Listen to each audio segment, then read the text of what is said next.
গান বাজনা হয়, অনেক সময় এমনি পাস হয়। বাট এখানে দেখলাম যে ট্রেনিংটা টোটালি ডিফারেন্ট।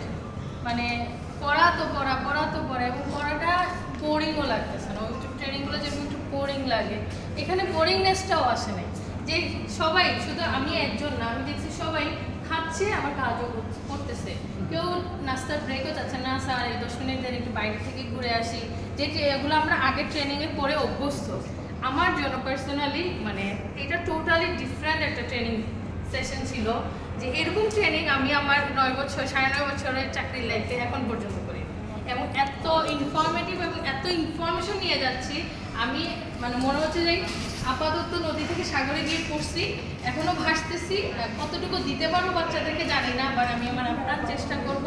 স্যারদের কাছ থেকে যে ছিটাফোঁটা নিয়ে যাচ্ছি আমি, স্যাররা তো জ্ঞানের ভান্ডার, যতটুকু ছিটাফোঁটা নিয়ে যাচ্ছি আমি যেন আমার বাচ্চাদেরকে ওইখান থেকেও কিছুটা ছিটাফোঁটা দিয়ে আসতে পারি।